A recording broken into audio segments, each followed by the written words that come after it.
नमस्कार, मैं रवीश कुमार। भारत में 99 करोड़ लोगों के पास आधार कार्ड है। आप में से बहुत लोग आधार का इस्तेमाल अलग अलग मदों में करते भी होंगे। क्या आपको याद रहता है कि आधार बनते समय आपकी पहचान को लेकर क्या क्या रिकॉर्ड किया गया और उस रिकॉर्ड का क्या इस्तेमाल हो सकता है?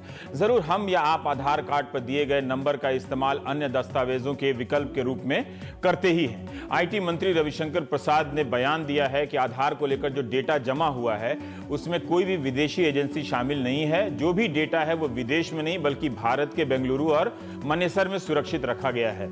याद कीजिए, आधार कार्ड बनाते वक्त आपसे क्या क्या मांगा गया था। एक फॉर्म भरा होगा आपने जिसमें अपना नाम, माता पिता का नाम, लिंग, उम्र, जन्म तिथि, गांव, जिला से लेकर पोस्ट ऑफिस, राज्य तक की जानकारी देनी होती है। Email, mobile number, pin code भी आप फॉर्म में भरते हैं। माता पिता या पति या पत्नी का आधार नंबर भी आपके आधार के फॉर्म में होता है। जन्म तिथि का प्रमाण पत्र देना होता है। पहचान और पते का प्रमाण भी देते हैं। पहचान के लिए 18 प्रकार के प्रमाणों में से कोई एक और स्थायी पता के लिए 33 प्रमाणों में से कोई एक देना होता है। जैसे ration card, passport, driving licence, मतदाता पहचान पत्र देने से पहचान और पता दोनों का काम हो जाता है। स्थायी पते के लिए पानी का बिल, बिजली और टेलीफोन का 3 महीने का बिल, तीनों में से कोई एक दे दीजिए। जब आप आधार कार्ड की मशीन के सामने जाते होंगे तो आपकी सभी उंगलियों के निशान लिए गए होंगे, आंखों की पुतली को स्कैन किया गया होगा और फोटो खींचा गया होगा। इतनी जानकारी जमा करने के बाद आपको आधार नंबर मिलता है। उस नंबर के जरिए कोई भी जान सकता है कि आप कौन हैं, किस धर्म के हैं, कहां रहते हैं, कैसे दिखते हैं, क्योंकि इस फॉर्म में बैंक खाते का नंबर भी देना होता है और आधार के फॉर्म में नेशनल पॉपुलेशन रजिस्टर सर्वे का नंबर भी होता है, जहां यह जानकारी दर्ज होती है कि आप किस मजहब के हैं, जाति के हैं, कौन सी भाषा बोलते हैं, क्या क्या सुविधाएं ली हैं, आपकी गरीबी, आर्थिक स्थिति क्या क्या है।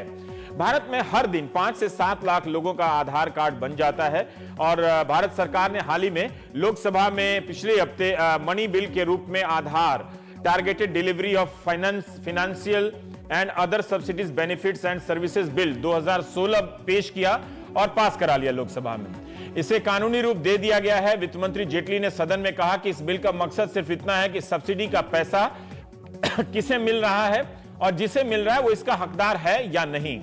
वित्त मंत्री ने अपना उदाहरण दिया कि जब वे अपनी कार के लिए डीजल खरीदते हैं तो उन्हें सब्सिडी मिलती है, जबकि नहीं मिलनी चाहिए।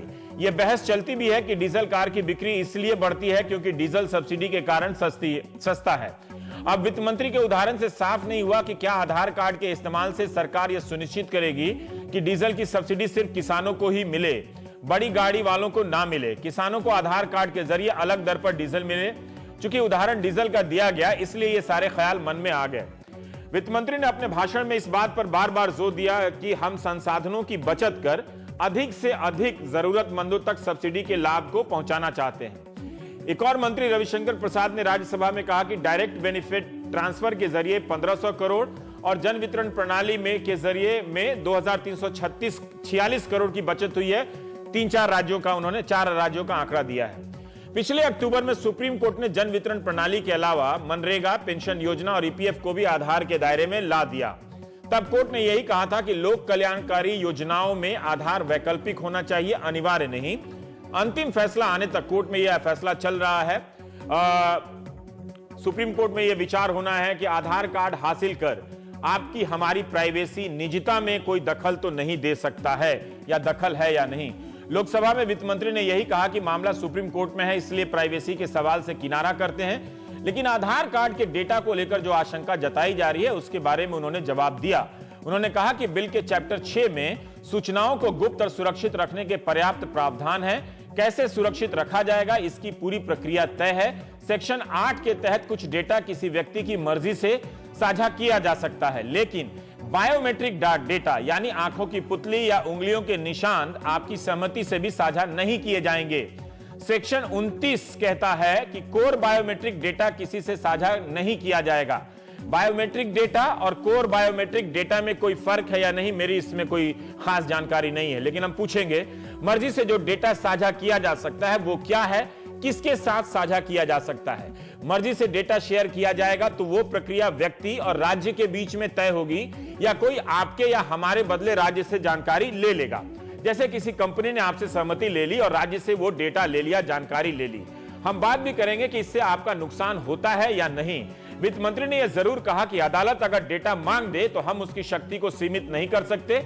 इस बिल के जरिए जिला जज से ऊपर का कोई भी जज डेटा मांग सकता है, उससे नीचे का नहीं। राष्ट्रीय सुरक्षा के लिए अगर कोई सूचना किसी खास उद्देश्य के लिए साझा की जानी है तो वो फैसला संयुक्त सचिव स्तर का कोई अधिकारी करेगा। कैबिनेट सचिव की अध्यक्षता में एक कमेटी होगी जो उस अधिकारी के हर फैसले की समीक्षा करेगी। एक तरफ कोर्ट, दूसरी तरफ ज्वाइंट सेक्रेटरी का फैसला। क्या यह सुरक्षित है और नहीं है तो इसके खतरे क्या है? सरकार के पास तरह तरह के रिकॉर्ड के रूप में आपकी जानकारी तो होती ही है। वो चाहे तो उन दस्तावेजों से भी आपकी जानकारी ले सकती है। जैसे पासपोर्ट की जानकारी साझा करने से आपकी हमारी प्राइवेसी का उल्लंघन होता है या नहीं, इसे भी समझेंगे। वित्त मंत्री ने एक बात कही कि अगर कोई प्राइवेट एजेंसी आधार नंबर ले भी तो वो इसे लीक नहीं करेगी। ये उससे उम्मीद की जाती है या वो नहीं कर पाएगी, इसके लिए इस कानून में कोई सख्त प्रावधान है।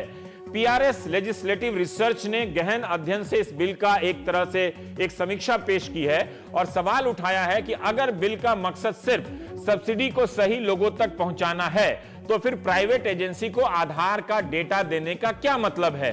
बिल के चैप्टर 7 में कहा गया है कि सब्सिडी देने के लिए आधार के तहत उसकी पहचान की पुष्टि की जरूरत पड़ेगी। इसका प्रमाण देना होगा कि आधार कार्ड आपका ही है। चैप्टर 57 में कहा गया है कि कोई भी पब्लिक या प्राइवेट व्यक्ति आधार नंबर का इस्तेमाल कर सकता है ताकि वो उस व्यक्ति की पहचान की पुष्टि कर सके।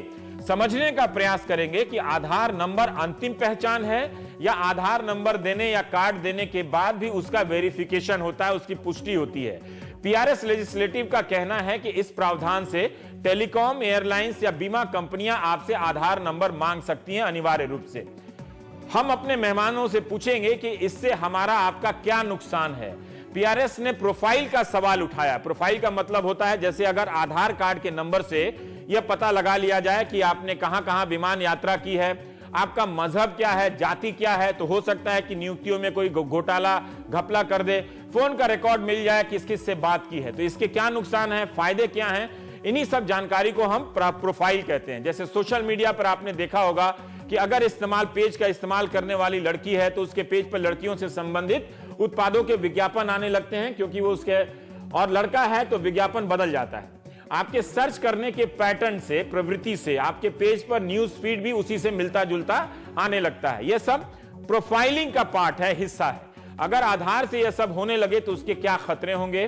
क्लॉज 47(1) में कहा गया है कि इस एक्ट के तहत कोई अपराध हुआ तो कोर्ट उसका संज्ञान नहीं ले सकता जब तक कि यूआईडी अथॉरिटी शिकायत ना करे या वो किसी को शिकायत करने के लिए अधिकृत ना करे। पीआरएस का कहना है कि इस प्रावधान से तो यही लगता है कि आप एक व्यक्ति के रूप में सीधे कोर्ट नहीं जा सकते कि आपकी प्राइवेसी का उल्लंघन हुआ है, आपका डेटा किसी और ने किसी और को दे दिया है। अगर सरकार को अपनी सुरक्षा व्यवस्था पर इतना ही भरोसा है तो वो किसी नागरिक को सीधे कोर्ट जाने का अधिकार क्यों नहीं देती है? इस कानून में डेटा की सुरक्षा का दायित्व यूआईडी अथॉरिटी के पास है। अगर उसी के कर्मचारी से चूक हो गई तो आम नागरिक उसी अथॉरिटी से इंसाफ की उम्मीद कैसे कर सकता है? क्या इस बारे में कोई स्पष्टता है? अगर डेटा चोरी हुआ या किसी से साझा कर लिया गया तो वो आपके बारे में हर चीज जान जाएगा। क्या आप अपनी सारी जानकारी किसी से साझा करने के लिए तैयार हैं? अगर आधार कानून का मकसद सिर्फ सब्सिडी को जरूरतमंद तक पहुंचाना है तो इसके दायरे में उन्हें क्यों शामिल किया गया है जो सब्सिडी नहीं लेते हैं?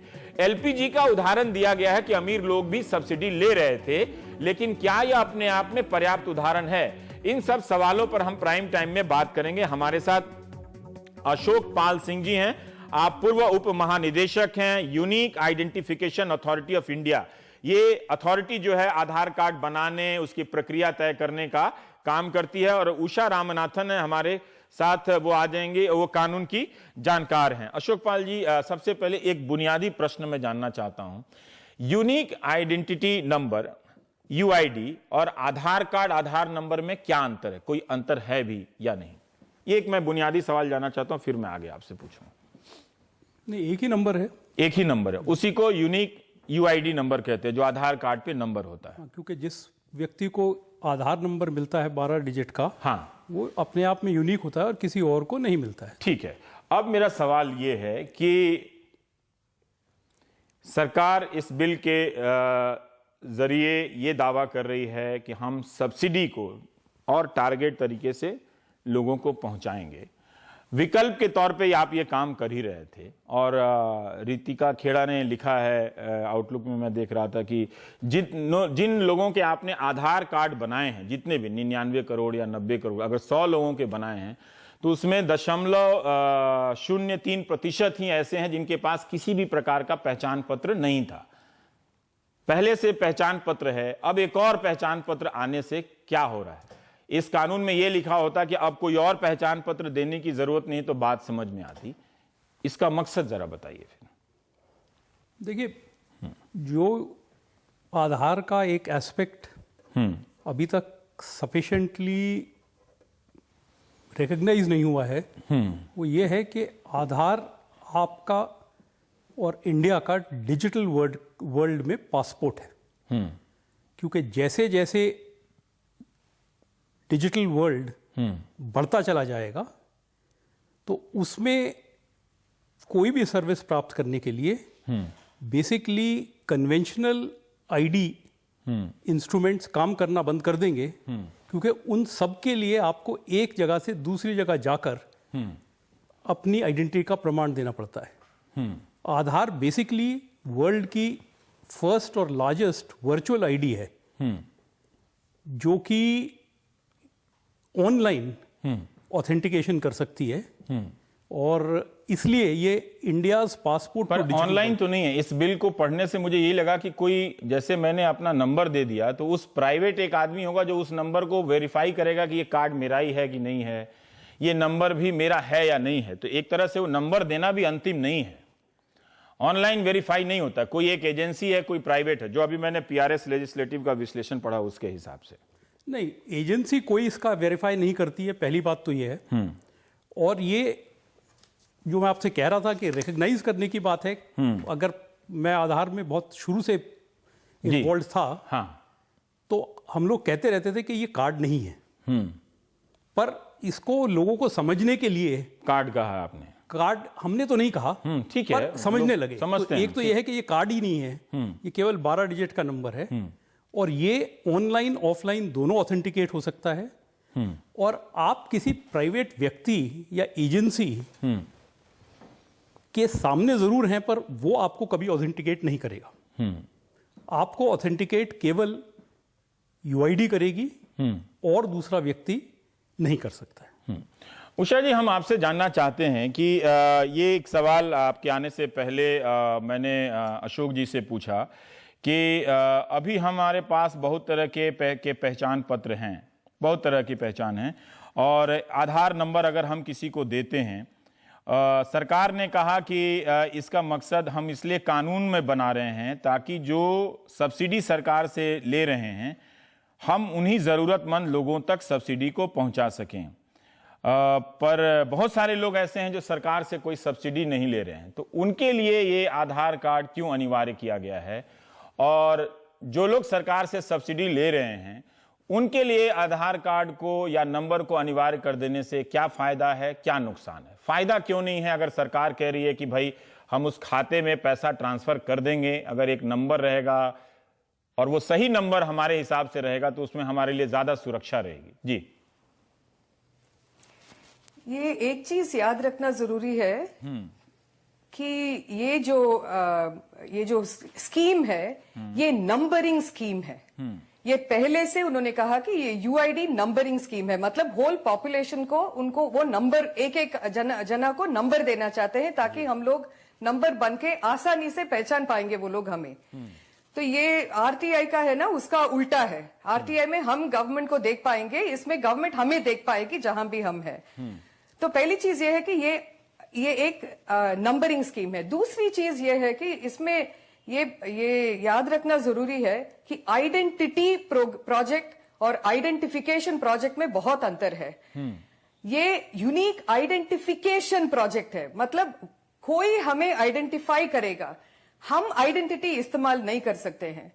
इससे पहले बाकी सब जो हमारे हाथ में है, जैसे वोटर आईडी है, हम इस्तेमाल करेंगे, मतलब हम दिखाएंगे उसको कि हम कहेंगे कि ये हम है। अभी ये यूआईडी के अंदर क्या होता है, वो जैसे एपी सिंह जी कह रहे थे, वो भेजेंगे वो CIDR को, UID को भेजेंगे, UID कहेगी कि हम वो है या नहीं। तो ये पूरा डिपेंडेंस जो है हमारा आइडेंटिटी का, वो आइडेंटिफिकेशन में बदल जाता है, इसलिए हमें कंट्रोल पूरा लूज कर देते हैं। पहली दूसरी चीज ये है। तीसरी चीज ये है कि ये मिस्टर नीलकनी ने रिसेंटली कहा कि ये कार्ड मतलब कैशलेस है, इट विल बी प्रेजेंसलेस। मतलब ये गवर्नमेंट का प्रेजेंस को बंद करने के लिए एक तरीका है, सारी चीज टेक्नोलॉजी के थ्रू करेंगे। तो ये बहुत इंपॉर्टेंट, इसमें हम लोगों ने देखा कि ये corporate take over of state जो कहते हैं, जैसे कंपनियों के हाथ में हमारा आइडेंटिटी को देने वाला मामला है। इसमें पूरा टेक्नोलॉजी कंपनीज, बायोमेट्रिक कंपनीज को पूरा हमारे जितने लोग हैं इस देश में सारे लोगों के ऊपर एक्सपेरिमेंट करने के लिए ये प्रोजेक्ट दे दिया गया है। अगर आप जाके देखेंगे, हम जैसे हम लोगों ने गया है, आप कह रहे थे ना बेनिफिशियरीज को क्यों नहीं इसके थ्रू पहचानने में क्या दिक्कत है। एक्चुअली वहां पे जाएंगे तो आप देखेंगे उनका बायोमेट्रिक्स काम नहीं कर रहा है। अभी रिसेंटली August 11, 2015 के बाद ये UIDAI का अपना वेबसाइट में ही अभी बताया गया है कि unique UIDAI biometrics competence centre एक खोला है रिसर्च करने के लिए, क्योंकि nature and diversity of India's population देखेंगे तो बायोमेट्रिक्स चैलेंज बन जाता है। तो अभी 6 साल के बाद कह रहे हैं कि ये चैलेंज है। अभी मैं एक सवाल जानना चाहता हूं, बेसिक सवाल जानना चाहता हूं। हालांकि आधार पे बहुत सारे लेख अखबारों में लिखे गए हैं और दर्शकों को पढ़ना भी चाहिए जाकर सर्च करके, कि अगर सरकार मुझ तक पहुंचना चाहे तो किसी के भी पास पहुंच जाती है, थाने से उठवा सकती है, या मेरे पासपोर्ट के डिटेल से जान सकती है, मेरे फोन नंबर को ट्रैक कर सकती है, सर्विलांस पे डाल सकती है, वो कर ही लेती है। लेकिन इस नंबर को लेकर हम क्या अतिरिक्त खतरा बता रहे हैं कि क्या ऐसा खतरा है? मतलब अगर मैं इस्तेमाल करता हूं, कहीं आधार कार्ड दे दिया, मुझे लगता है कि 10 और डॉक्यूमेंट नहीं देने पड़ेंगे, तो एक आम आदमी यही सोचता है कि झंझट से छुटकारा मिला। पहले से ये कह रहे थे हम लोग कि ये अभी जो भी हमारे पास पहचान पत्र है वो साइलोज में रहता है। मतलब मेरा रेशन कार्ड का वो रेशन कार्ड आदमी के पास ही होगा। ये अगर पासपोर्ट लेते हैं सिर्फ पासपोर्ट ऑफिस में होगा। अच्छा। अभी ये नंबर के थ्रू हमें प्रोफाइल करना एक चीज है। दूसरी चीज, अगर आप इस बिल को ढंग से पढ़ेंगे, उसमें आपको दिखाई देगा कि एक जगह पे लिखा है कि UID डिसाइड कर सकता है जब उनको ओमिट करना है या डीएक्टिवेट करना है हमारा नंबर, किसी का भी नंबर। ये एक कारण ये है कि अगर कोई आदमी देहांत हो जाते हैं, वो तो है ही नहीं, इस्तेमाल ही नहीं कर रहे और किसी को इस्तेमाल नहीं करना चाहिए, इसलिए डीएक्टिवेट करते हैं। लेकिन ये ब्लैंकेट पावर उन्होंने रखा है अभी, क्योंकि उसमें सिर्फ लिखा है कि ओमिट और डीएक्टिवेट करने के लिए। इसको हम लोग सिविल डेथ मानते हैं, क्योंकि सब डेटाबेसेस में अगर हमारा नंबर डाल के उसके बाद वो नंबर को डीएक्टिवेट कर देंगे, और ऐसी वाली चीज पॉलिटिकल सिचुएशंस में इस्तेमाल करना बहुत आसान हो जाएगा। ये पॉलिटिकल डिसेंट के लिए भी मुश्किल होगा, और जो गरीब लोग हैं उनके लिए बहुत मुश्किल होगा साबित करना कि मैं यही